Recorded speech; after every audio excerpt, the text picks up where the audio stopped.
উপদেষ্টা মহোদয় দৃষ্টি আকর্ষণ করছি যে আপনারা 5ই আগস্টকে নাম দিয়েছেন গণ অভ্যুত্থান দিবস হিসেবে পালন করবেন। গণ অভ্যুত্থান একজন লোক মারা যাওয়ার পরেও গণ অভ্যুত্থান হয়, সরকার পরিবর্তন হয়। বেলারুশে 8 জন মানুষ মারা গিয়েছিল, গণ অভ্যুত্থান হয়েছে। আমাদের সমসাময়িককালে শ্রীলঙ্কায় 5 জন মানুষ মারা গিয়েছে, গণ অভ্যুত্থান হয়েছে। আমাদের 21 দিনে 1500 লোক মারা গিয়েছে, 26,000 লোক আহত হয়েছে, 1000 লোক দৃষ্টিহীন হয়েছে, তারপরও আপনারা 5ই আগস্টে গণ অভ্যুত্থান দিবস করেছেন। আপনারা কি একবার ভেবেছেন যে ফেসিবাদ মুক্ত আন্দোলন, ফেসিবাদ বিরোধী আন্দোলন, গণ অভ্যুত্থান একই রকম বিষয় যে না? এটাতে বাংলাদেশের কোনো সরকার শুধু ক্ষমতা থাকার জন্য যুদ্ধ ছাড়া 21 দিনে 1500 লোক খুন করতে পারে বিশ্বে কোথাও নাই। বেলারুশের মতো স্বৈরাচাররা 5 জন খুন করেছে, দেশ ছেড়ে পালিয়েছে। শ্রীলঙ্কা 5 জন খুন করেছে, দেশ ছেড়ে, সেটি গণ অভ্যুত্থান।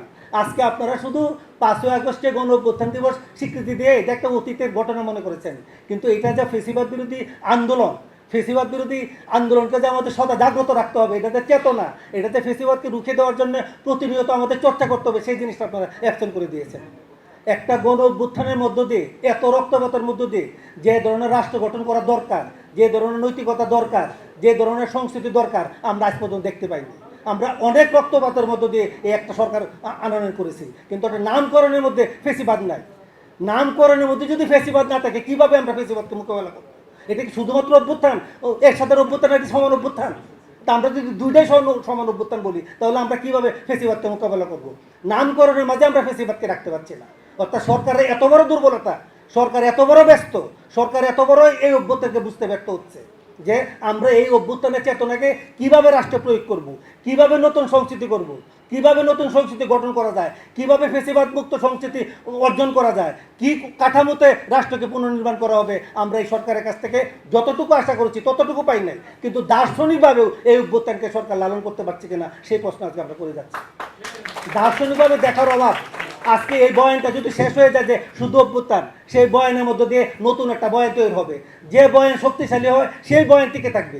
আজকে আমাদের এই অভ্যুত্থানকে কেউ দাঙ্গা বলছে, হাজার হাজার লোক, লক্ষ লক্ষ লোক এখন দাঙ্গা বলে।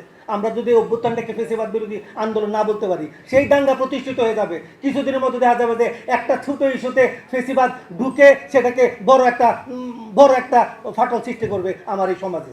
আমরা যদি না বুঝতে পারি যে আমাদের এই রক্তপাতের মধ্য দিয়ে শাসন ব্যবস্থা রূপান্তর করতে হবে, তাহলে আমরা আবার শহীদের রক্তের প্রতি বিশ্বাসঘাতকতা করবো। আমরা শহীদের রক্তের প্রতি বিশ্বাসঘাতকতার জন্য, আমাদের ব্যক্তিগত ক্ষমতার জন্য, কোনো দলের ক্ষমতার জন্য আমার ছেলেরা সন্তানরা রক্ত দিয়ে যায় না। আমরা 71 সালে রক্ত দিই, 90 সালে রক্ত দিই, এখন আবার শুরু হচ্ছে আরেকটা বিপ্লব লাগবে। অর্থাৎ আমরা কিছুদিন পরে একজনকে ক্ষমতাশালী করবো, আর এক দলকে রক্ত দেওয়ার জন্য আমরা প্রস্তুত করবো। এটা তো কোনো আদর্শ হতে পারে না। এটাই আমাদের শেষ রক্ত হোক, এইটাই স্বৈরাচারের বিরুদ্ধে আন্দোলন শেষ হোক, আর আমরা প্রতিমত ফেসিবাদের বিরুদ্ধে লড়াই করব।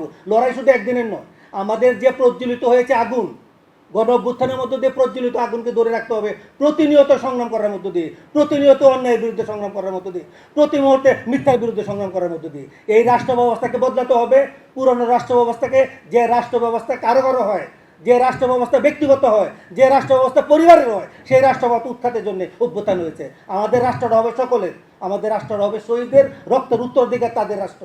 আমাদের রাষ্ট্র হবে সকলের রাষ্ট্র, সাম্যের রাষ্ট্র, মর্যাদার রাষ্ট্র, মানবিক বিচার, সামাজিক সুবিচার নিশ্চিত করার রাষ্ট্র। মাননীয় উপদেষ্টা মহোদয় হয়তো দুঃখ পেতে পারেন, আমি দুঃখ প্রকাশ করছি। ধন্যবাদ।